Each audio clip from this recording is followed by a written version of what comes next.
Dia boys and girls, and welcome to the Fairy Channel. Later on we'll be going to Lucky MacLiam's Countrywide. Well, hello there fellow little people. Join me, Lucky MacLiam. I'll be showing you how to look after your little doggies. Good luck now. But now it's time for true life fairy stories from the Fairy Glen. Slán!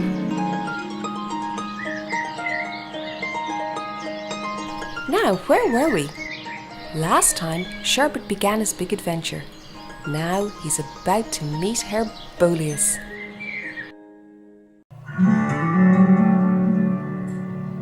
Hairbowlious lives in a nice little house by the river. And this morning he was up bright and early because he was going to try out his new boat for the first time. You see, although Hairbowlious has lived here beside the river for quite a long time, he's never had a boat of his own before. He's learned a lot since he came to live here. He's learned how to light the stove. And he's learned how to cook his own breakfast. He especially likes fried popcorn. He's learned to do the washing up and straight after breakfast because he likes to keep his house clean and tidy. Yes, Hairbowlious has learned a lot of things, but until now, nothing about boats.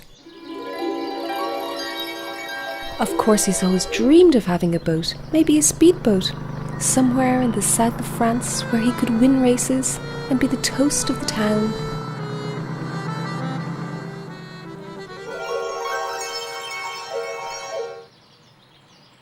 But dreams were all they were.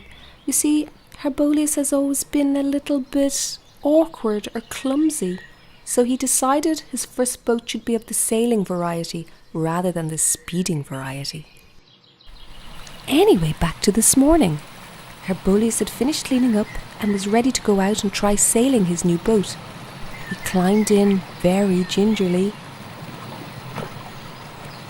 just to get the feel of it, and checked that everything was there. But wait, he's forgotten something. Oh, he can't find the sailing instructions that came with the boat. He's going back to see if he left them inside his house. Well, it seems he's going to manage without them.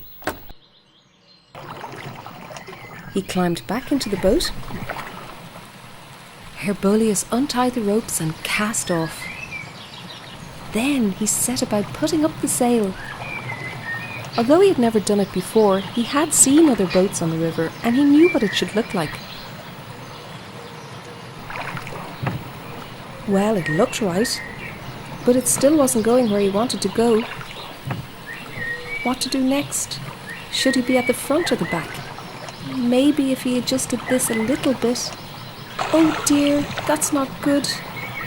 Now Hairbowlious was in real trouble, but the main thing was not to panic. But what's that sound? Someone's coming. A little car, and it was coming his way. It's little Sherbet. Hairbowlious was very glad to see someone who might be able to help him, though he had never seen Sherbet before. Hairbowlious shouted across that he needed help, and Sherbet, who had not met anyone since the start of his adventure, was glad to try, even if he wasn't sure what to do. Hairbowlious got the rope and threw it as hard as he could at Sherbet. It was a great shot. He did get a little tangled up though. Sherbet quickly tied the rope to the back of the car and checked with Hairbowlious if he was ready.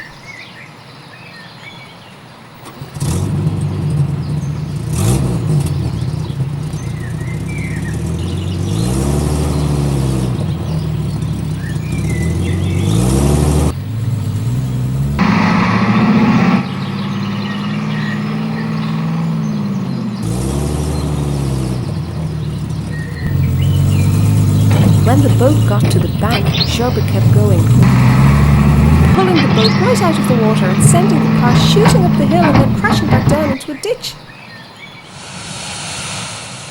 Once they were both sure they were in one piece, they went over to introduce themselves. When Sherbet told Hairbowlious all about his adventures, Hairbowlious asked him if he'd like to come and stay with him for a while. Sherbet agreed at once and thanked Hairbowlious. Since neither the car or the boat were working, they decided to walk back to Hairbowlious' house. On the way, Hairbowlious asked Sherbet if he'd like fried popcorn for lunch. Sherbet had never had fried popcorn, but it sounded delicious, and he was very hungry. Sherbet had the feeling he'd made a very good friend. Well, that's it for now. Join me next time when Sherbet will meet more friends in True Life Fairy Tales from the Furry Glen. And now it's over to Lucky MacLeem's Countrywide.